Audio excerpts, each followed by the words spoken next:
Years ago, we were asked to teach supervisors at a plywood mill how to hold their direct reports accountable. As we pulled up to the mill for the first time, we couldn't help but notice an ambulance parked out front. Apparently, there'd been an accident. What happened? We asked the plant manager as we heard the emergency vehicle pulling away.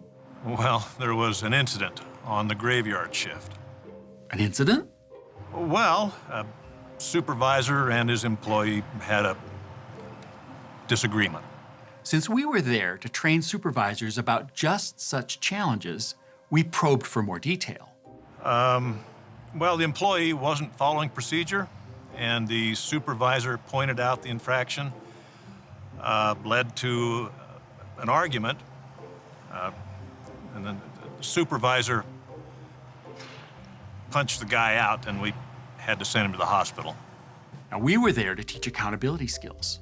We'd flown in to teach accountability skills, and only minutes before arriving at the site, a supervisor, under the guise of holding someone accountable, had beat up a direct report? We were stunned. Later that day, as we talked to a group of hourly employees about accountability, I was dying to learn how they felt about their colleague being sent to the hospital. I wanted to know what they thought about the supervisor and his tactics. So I asked, "What happens if you don't get along with a supervisor?" Immediately, someone shouted, "We feed the hog." I had no idea what that meant. When pieces of wood don't meet specifications, rather than just throw them out, we grind it up into sawdust, which we use to heat the plant here. The hog is that monster machine out there that grinds up all the scrap wood. When the boss is a jerk or when he pushes us around, we feed the hog. Surely they weren't suggesting they'd throw someone in this horrible machine.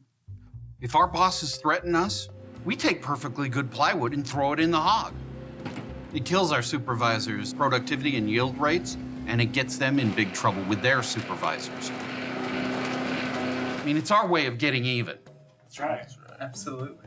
When leaders abuse their power, as soon as they're out of sight, we get back at them by feeding the hog. From this incident, we created the expression, the law of the hog. It means that if you start out an accountability discussion by abusing your power, there's a good chance that after you're gone, the person you abused will get even. Every organization has its own version of the hog.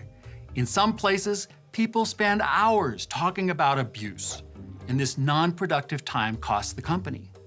In other places, people turn a blind eye to problems, letting them grow. This too can be expensive.